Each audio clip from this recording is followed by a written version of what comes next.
Our lives are so busy, so noisy, loud, filled with messages bombarding us in every direction.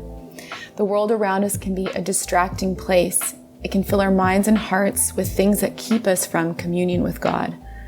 Or maybe our family life is chaotic, which doesn't always allow for quiet space to pray and talk to God.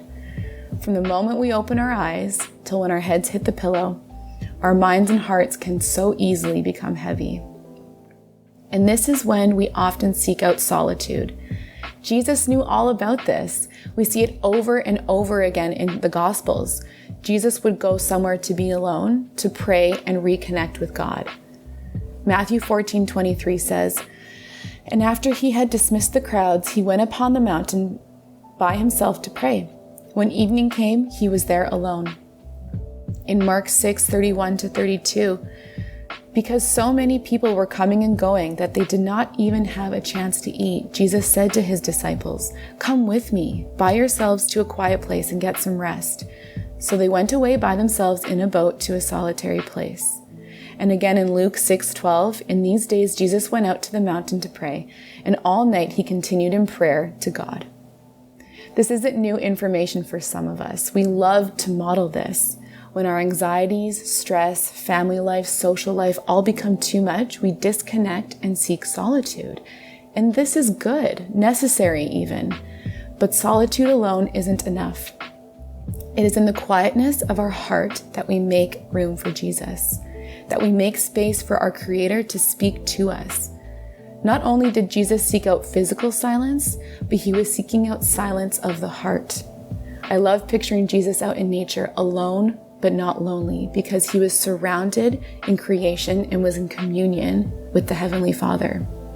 He was making space in his heart to hear from his Creator and his Father. There's an old Indigenous legend that goes something like this. Creator gathered all the creatures together and said, "I want to hide something from the humans until they are ready for it." It's the teaching that their perspective can change their reality. Then Eagle said, "Give it to me, I will take it to the moon." Creator said, "No, one day they will go there and find it." Then Salmon said, "I will bury it in the bottom of the ocean." Creator said, "No, they will go there too." Then Buffalo said, "I will bury it on the Great Plains." Creator said, "They will cut into the skin of the earth and find it even there." Grandmother Mole, who lives in the breast of Mother Earth and who has no physical eyes but sees with spiritual eyes, said, "Put it inside them, in their hearts." And Creator said, "Good, they seldom look there. It is done." This story is a reminder, an invitation even, to search your heart and make it ready to hear from God. Quiet your heart so that you may speak to Jesus and he may speak to you. The psalmist in chapter 139:24 cried out, "Search me, God, and know my heart. Know my heart." This is an invitation to God, our Creator, asking him to understand us, examine us, and love us. And in doing so, we make space for him. Mother Teresa was a strong woman of faith and spent most of her time in overcrowded cities serving the poor and the outcast. She understood it was absolutely necessary to quiet her heart in preparation to hear from God. In one of her open letters, she says, "The fruit of silence is prayer. The fruit of prayer is faith. The fruit of faith is love. The fruit of love is service. And the fruit of service is peace." Make space in your heart today for the one who created you. And as you quiet your heart, what would he be saying to you?